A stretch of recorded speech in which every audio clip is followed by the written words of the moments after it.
Yeah, one day, Mande Baba.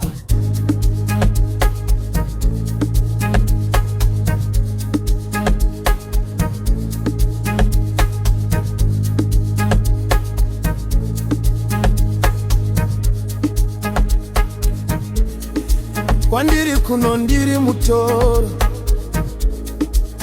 misine nguwa ndino shoro, mabasa angu anomurwa, asi andiwore moyo. Ndiri mumasongo evatora, asi andireke ndiri kushandira muri. Ndemwe nguwa unoshando, wapedza onzi hapana mari. Pamwe unorara nenzara, kuri kuseva kadola. Masango matema, hausi mwende kurana nuzango. Hakusikuda kugara kuene muri, ndiko kunenge kwa budira raramo.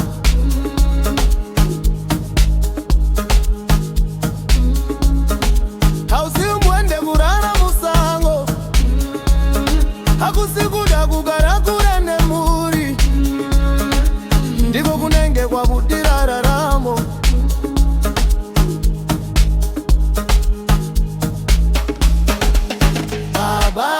Baba tiri musango henje,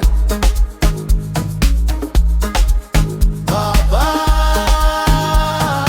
tiri kufamba murenje.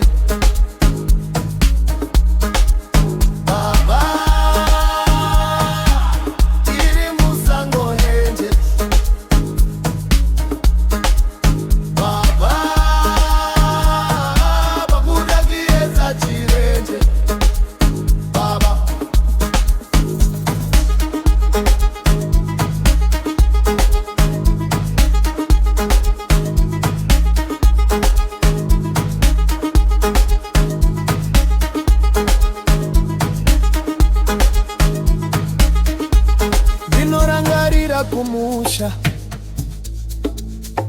vana vakandimirira, amai vachitidzoka mwanangu, asi upenyu unondisunga. Inongoti Mwari ndibatsire, ndiwane chouviri. Moyo unorwadza pandofona, shungudze kuti dai ndavaona.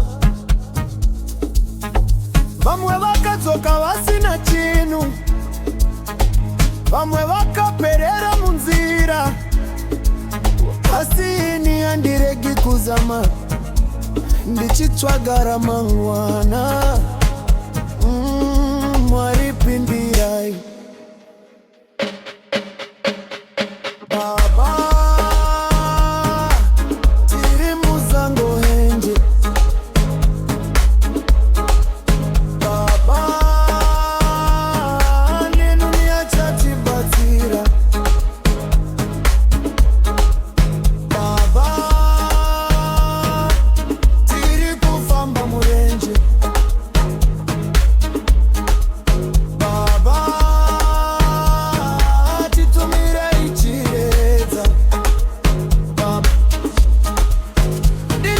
Mwari vaneni, kunyangwe nzira ichirema, chienza chichauya, misodzi yese ichapera. Ichadzoka kumusha, ndakabata zvandakasambira. Ndimbundire vana vangu, ndikwazise amai nababa. Ngasi ndiri musango, asi moyo uri kumusha. Mwari rambai muchindichengeta, kusvikira ndasvika wedza. Zichanaka.